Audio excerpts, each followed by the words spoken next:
세상은 빛의 속도로 발전하고 있습니다. 그런데 우리는 가만히 있습니다. 아니, 오히려 뒤처지고 있습니다. 그러다 보니 우리는 빛의 속도로 멀어져 가고 있는 겁니다.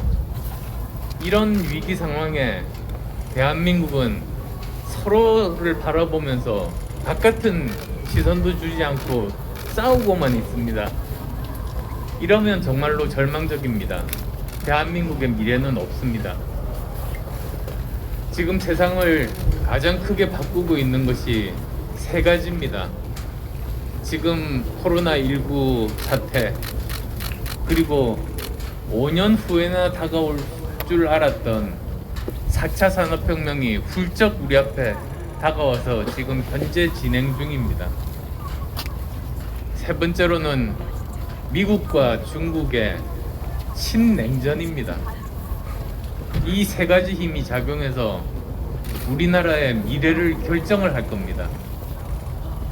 여기에 정말 수동적으로 끌려갈 것인가, 아니면 우리가 원하는 미래를 만들 것인가, 그게 바로 이번 대선의 가장 중요한 의미라고 저는 생각합니다.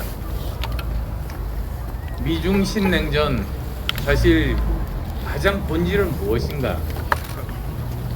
예전 미국과 소련이 냉전 시절이 있었습니다.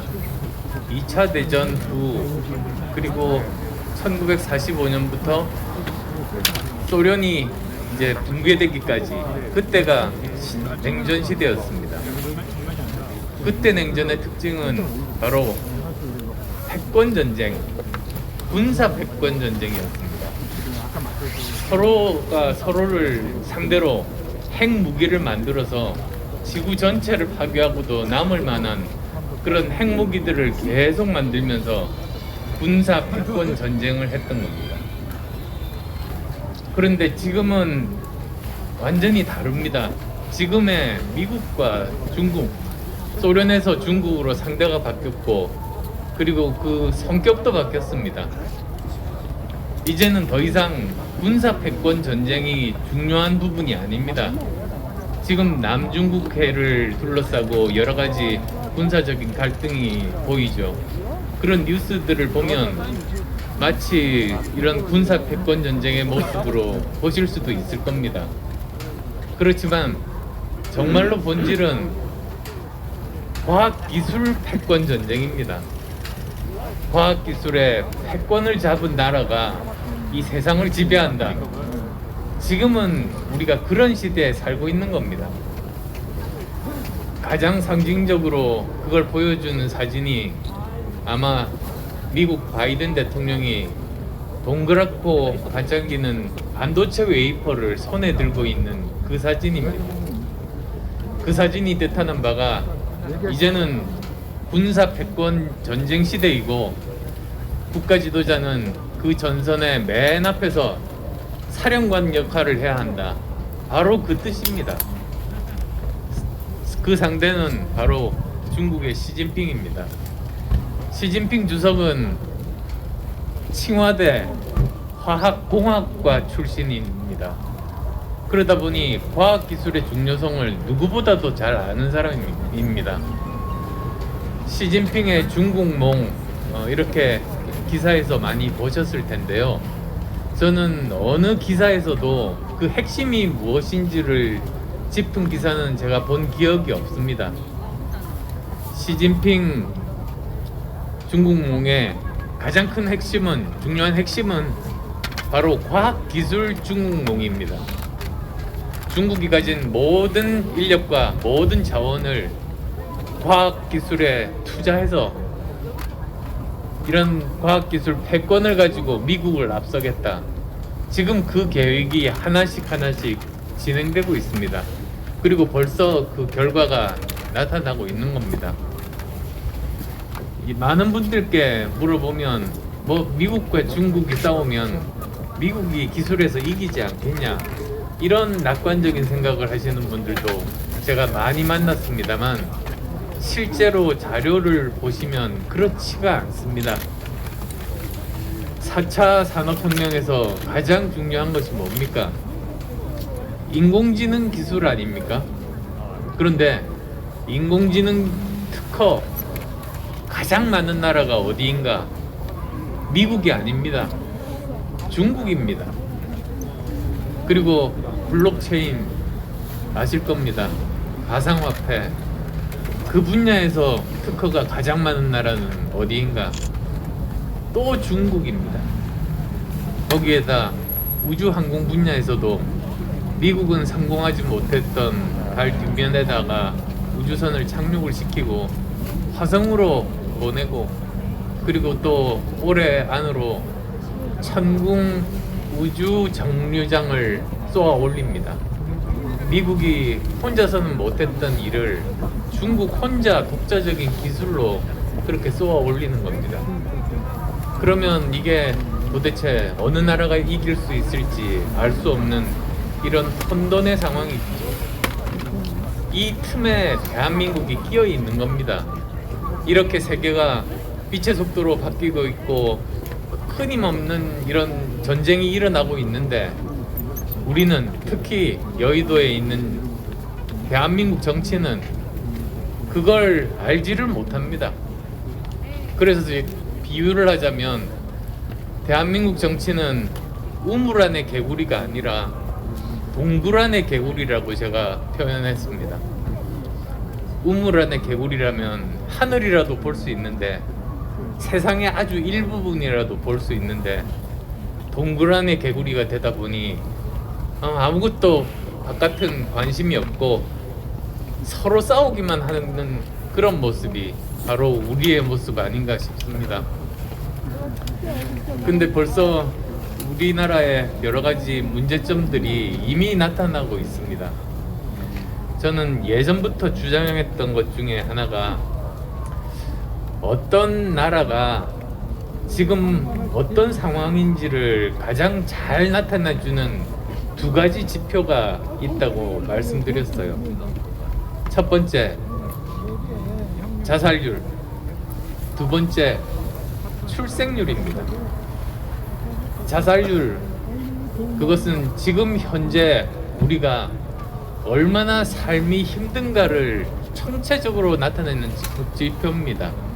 사회 전체가 살기가 어려워지면 자살률이 올라갈 수밖에 없습니다. 그 다음에 출생률입니다. 저는 출산율이라고 하지 않습니다. 저는 출생률이라고 이야기하는 게 맞다고 생각해서 계속 출생률이라고 말씀을 드리는데, 그 이유는 다들 아실 겁니다. 출생률은 미래에 대한 희망을 나타내는 지표입니다. 출생률은 서로 좋아하는 사람끼리 만나서 결혼하고 아이를 낳고, 우리가 죽고 나서도 그 아이가 행복하게 살 수 있을 거라는 확신이 있을 때 아이를 낳는 것 아니겠습니까? 그런데 그런 미래에 대한 희망이 없다 보니까 결국은 출생률이 계속 떨어지는 겁니다. 프랑스에 제가 가서 어떻게 프랑스가 출생률이 1 가까이 떨어지다가 다시 2 가까이로 상승했는지, 그걸 평생 그 정책을 입안하고 지휘를 했던 분을 만나러 간 적이 있습니다. 근데 그분한테 대한민국의 출생률이 1 이하라니까 너무나 놀라는 겁니다. 자기가 평생 이 일을 해왔는데 1 이하인 나라를 자기가 들은 적이 없답니다. 그건 인류 역사상 없었던 일이랍니다. 그런데 그 교수님을 만난 게 2년 전인데 작년은 더 떨어졌지 않습니까? 0.86. 그리고 올해는 또 더 떨어질 겁니다. 지금 코로나 때문에 결국은 더 힘든 이런 삶이 계속 진행이 되면서 결혼도 하지 않고 아이도 낳지 않고 이런 생활이 계속 반복되고 있습니다. 그런데 그래서 우리 사회의 상태를 나타내는 두 가지 지표, 자살률 그리고 출생률을 보면, 자살률은 OECD 국가 중에서 가장 높고, 그리고 출생률은 전 세계에서 가장 낮습니다.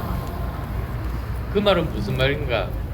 지금 벌써 대한민국은 너무나 지금 현실이 살기가 힘들고, 그리고 우리 미래에 대해서 희망을 가진 사람이 점점 적어진다는 그런 뜻 아니겠습니까?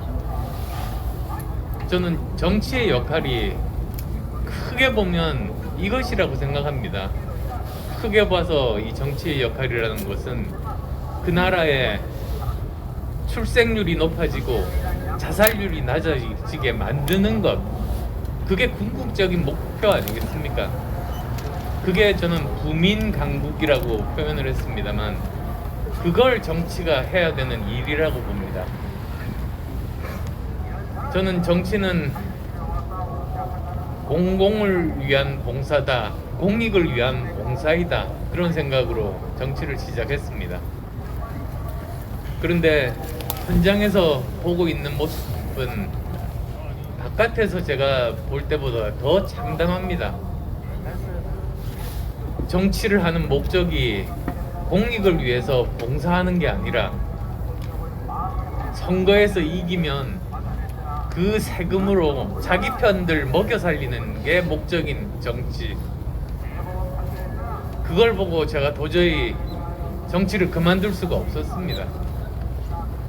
지금까지 많은 영역에서, 정치 바깥 영역에서 성공하신 분들이 들어왔습니다. 정치로. 정말 얼마 못 견디고 나가시고 그랬습니다. 제일 오래 버틴 분이 아마 2, 3년 정도 버티셨을 겁니다. 근데 저는 지금 10년째 버티고 있습니다. 그래서 중견 언론인 분들 만나뵈면 지금 대한민국 70년 역사상 최장 기록을 세우고 있다, 매일매일 신기록을 세우고 있다, 그런 말씀들을 하십니다. 그게 바로 제가 정치는 공익을 위한 봉사라는 생각 때문에 그러는 겁니다. 제가 시장을 가면은 가장 많이 듣는 질문이 그겁니다. 가장 많이 듣는 이야기가 이겁니다. 그냥 존경받고 이런 정치 하지 않으면 행복하게 살 텐데 딱 하기도 해라, 그렇게 말씀하시는 분들이 정말로 많습니다. 그럴 때마다 제가 대답을 하죠. 그러면 제가 따뜻하고 안락하게 편안하게 많은 사람들의 존경을 받고 살면서 다른 이웃의 아픔은 그냥 무시하고 살면 그런 삶을 살기를 정말로 바라시냐고. 오히려 제가 조금이라도 다른 분들께 도움이 되려고 이렇게 노력하는 게 그게 정말 더 좋은 삶이 아니냐고 그렇게 말씀드리면 이해를 해주십니다. 사실 우선 제 이야기부터 말씀을 드려야겠네요. 오늘 시간이 아주 깁니다. 그래서 우선은 제 개인 스토리부터 좀 말씀드리고 싶어요. 어떤 사람의 그 정체성이라는 게 20대 때 주로 이제 형성이 된다고 하지 않습니까?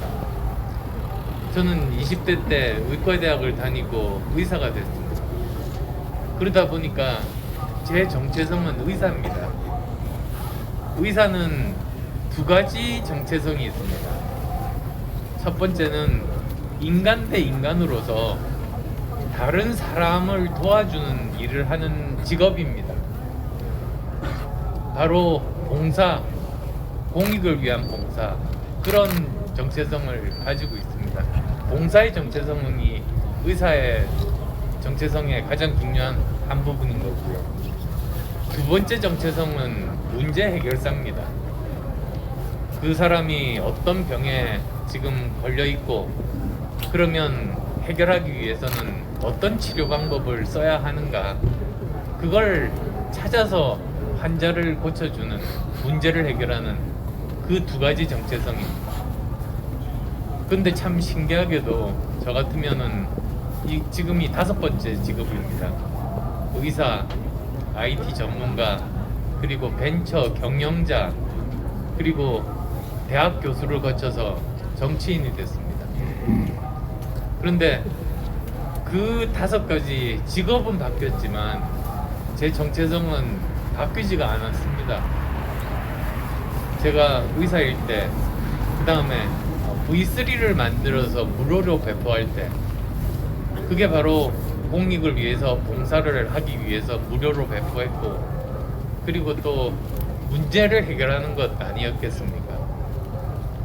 그 당시는 제가 의사를 하면서 동시에 V3 만들다 보니까 새벽 3시에 일어나서 V3 만들어서 새벽 6시까지 하루에 3시간 정도 일하고, 나머지는 의과대학 가서 또 의학 연구를 계속하는 그 기초과학자였습니다.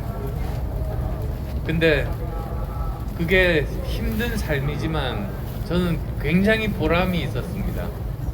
왜냐하면 저는 계속 학교에서 공부하고 연구하고 그런 환경에서 있다 보니까 다른 많은 분들이 저한테 도움을 주시기만 하고 저는 그분들께 해드릴 수 있는 게 없지 않습니까? 그래서 저한테는 사회로부터 빚진 마음이 굉장히 많았습니다. 그래서 의과대학 학생 시절에는 의료 봉사 활동을 했죠. 그래서 거기서 이제 제 아내도 만나게 됐습니다만, 그러다가 대학원 시절에 이제 더 이상 의료 봉사는 하지 못하던 시절에 그때 컴퓨터 바이러스가 우리나라에서 처음 발견이 되고, 이걸 제가 고칠 수 있는 능력이 있다 보니까 V3를 만들게 되고, 그리고 무료로 배포하면서 수많은 사람이 저한테 찾아와가지고 이거 돈 받고 팔아야 된다고, 그러면 돈을 많이 벌 수 있다고 참 많은 사람들이 저한테 이야기를 했는데 저는 전혀 그럴 생각이 없었습니다. 왜냐하면 저도 사회 구성원의 한 사람으로 다른 분들께 조금이라도 도움이 되는 사회 구성원의 한 사람으로 인정받는 역할을 하는 사람이 됐다는 게 저는 너무 기쁘고 보람 있었습니다. 그래서 돈을 받을 생각조차 하지 않았습니다. 그냥 제가 사회 구성원의 일원으로 다른 분께 도움이 된다는 그것 하나만으로는 저한테 충분했습니다. 그래서 이제 계속 7년 동안 일을 했던 건데요. 근데 결국은 둘 중에 하나를 선택해야 되는 그런 순간이 오게 되더라고요.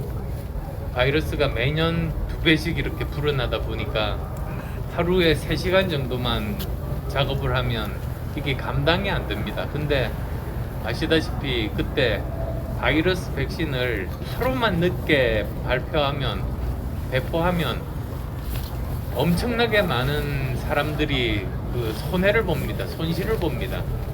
그래서 많은 사람들의 손실을 막기 위해서도 하루빨리 백신을 개발을 해야 되는데 하루 3시간으로는 부족하더라고요. 또 한편으로는 의과대학에서는 이제 지도 학생을 받을 때가 됐는데 다른 사람의 인생을 책임진다고 한다면 자기 자신도 그 일에 집중을 해야지 다른 일을 하면 옳지 않다고 생각을 했죠. 그러다 보니까 결국은 고민 끝에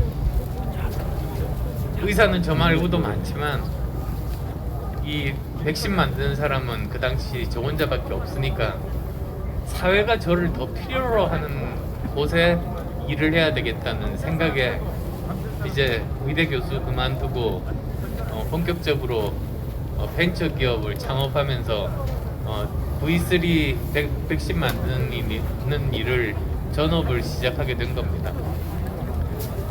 근데 그때 결정할 때 사실 두렵더라고요.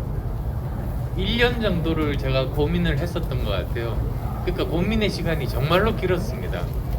제대로 정말 교육받고 석사 박사 받고 교수가 된 사람이 이거 다 버리고 경영을 제가 뭐 어떻게 알겠습니까? 조직 생활을 해봤으니까. 근데 이렇게 그 미지에 아마도 성공 확률이 굉장히 낮은 분야 일을 시작을 한다는 게 보통 공포스러운 일은 아니더라고요. 근데 결국은 결심했습니다. 성공 확률 따지지 않고 내가 필요로 하는, 나를 필요로 하는 그 분야에서 일을 하는 것이 의미 있는 삶이라는 생각에 이제 시작을 하게 됐죠. 그래서 그때 처음 제가 생각했던 거는 이겁니다. 그때까지 계속 무료로 배포했던 V3 회사 형태로 만들더라도 계속 일반에게는 무료로 배포하고 싶었습니다.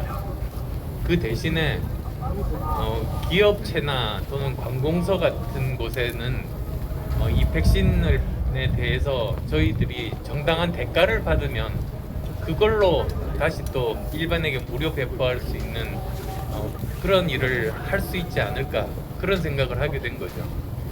근데 그게 그때는 그런 말이 없었는데 지금으로 치면 사회적 기업이더라고요. 그게 사회적 기업이 그런 거 아닙니까?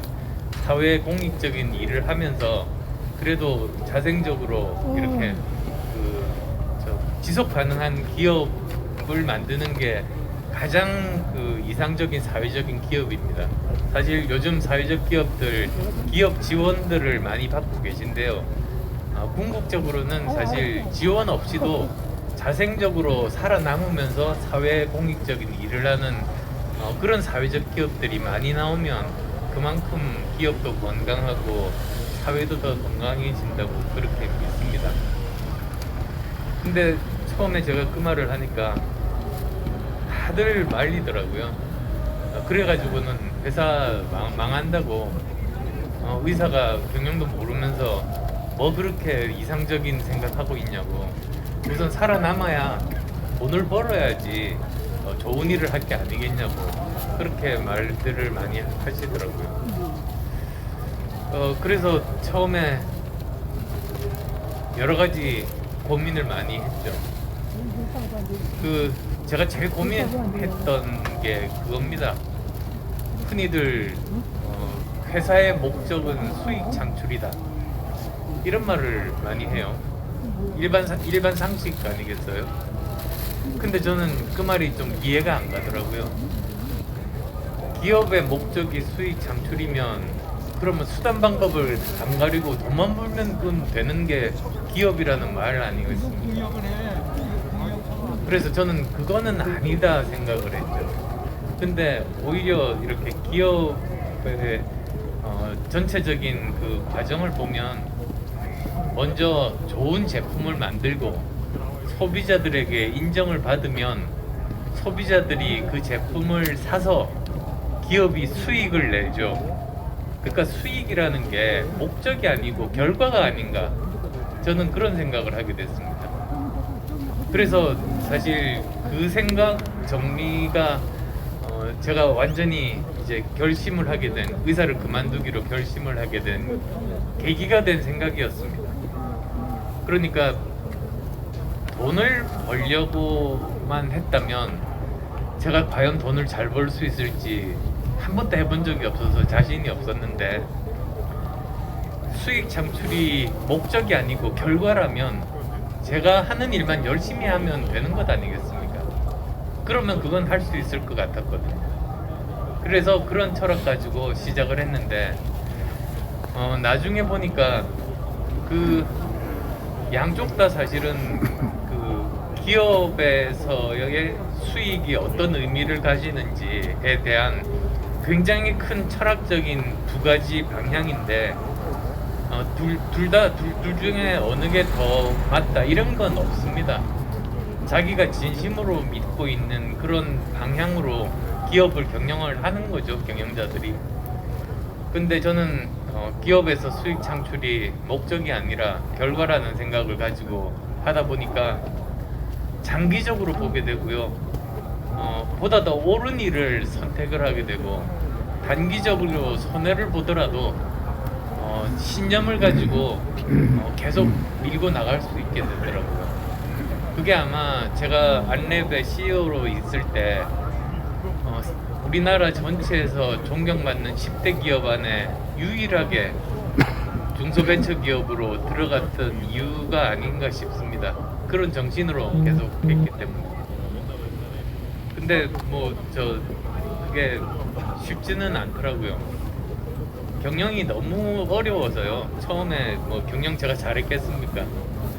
결국은 문제가 다 저한테 있는 거죠. 경영자가 제대로 경영을 잘 못하니까 회사가 계속 이렇게 어려움에 빠져가지고 한 2년 정도 지났나요? 그럴 때 이런 일이 있었어요.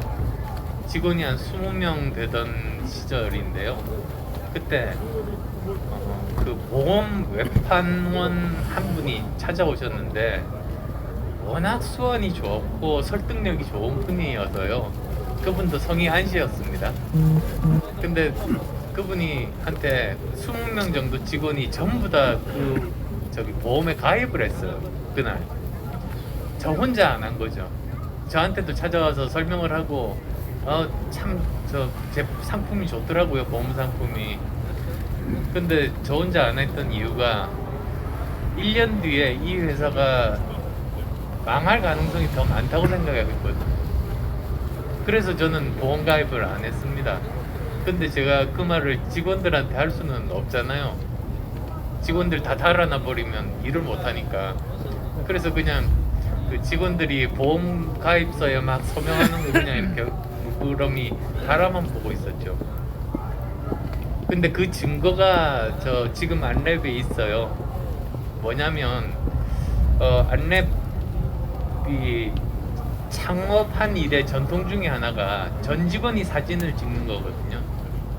근데 처음에 창업할 때 첫 해 7명이 있었는데 그 다음에 95년에 창업했는데 96년, 97년, 98년 3년 사진이 없어요.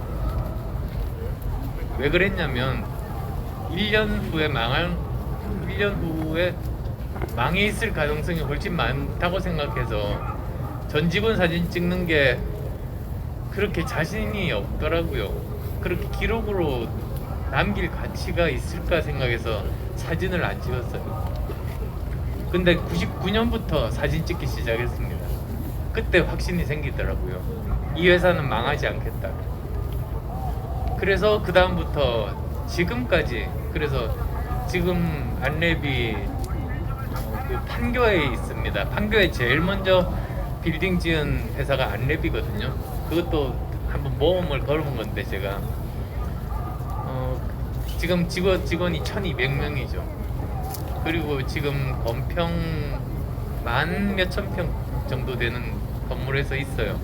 근데 저는 경영에 이제 전혀 관여하지 않고 그냥 주주로만 남아있는 그런 상황인데, 그래도 그 빌딩이 이렇게 지나가다 보면은 참 자랑스럽더라고요.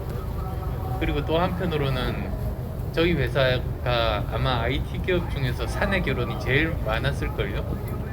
그게 저 초창기에 그랬어요. 90년대 후반 무렵인데요. 그때 처음 그 남자 직원과 여자 직원이 결혼한다고 저를 찾아와 오면서 여직원이 사표를 가지고 왔어요. 근데 지금은 상상이 안 가지만 그 당시만 하더라도 저 90년대 후반만 하더라도, 그러니까 한 25년 전이네요. 그때만 하더라도 그 한 회사에서 사내 결혼을 하면 부부 중에 한 사람은 그 회사 그만두는 게 관행이었습니다. 사회 관행이고 사회 상식이었다, 그죠? 참 지금은 이해가 안 가죠. 근데 제가 그랬어요. 사표 수리 못 하겠다고 그냥 두 분 다 계속 다니라고 그랬어요. 그게 저도 맞벌이 부부 입장에서 그건 아무 이유도 없고 정당하지도 않더라고요. 그러다 보니 어쨌든 사회 결혼이 많이 늘어나가지고 아이도 낳고 이렇게 자기 삶을 꾸려가는 게 저한테는 굉장히 보람 있는 일이더라고요. 그래서 회사를 잘 이렇게 창업해서 키우는 보람이 그거더라고요. 많은 사람의 삶의 터전을 만드는 일이잖아요. 그래서 저는 그게 제일 좋더라고요. 그래서 의사할 때는 정말 의사라는 직업이 좋더라고요. 다른 사람을 직접 도와줄 수 있다는 그 소중함, 그리고 또 회사를 만들었을 때 그렇게 많은 사람들의 삶의 터전을 만드는 일을 하는, 그래서 제가 이것만큼 보람된 직업이 있을까. 의사할 때는 의사를 그렇게 생각했고요. 기업가 때는 또 기업가대로 또 그렇게 제일 좋은 직업이라고 생각하면서 경영을 했었어요. 근데 10년 정도 지나서 이제 2005년이 됐을 때 저는 그렇거든요. 저는 평생 해온 일이 조직 관리자입니다. 사람들이 많이 모르시더라고요. 근데 생각해 보시면 저는 처음부터 저 혼자서 1200명짜리 회사 만들었고요.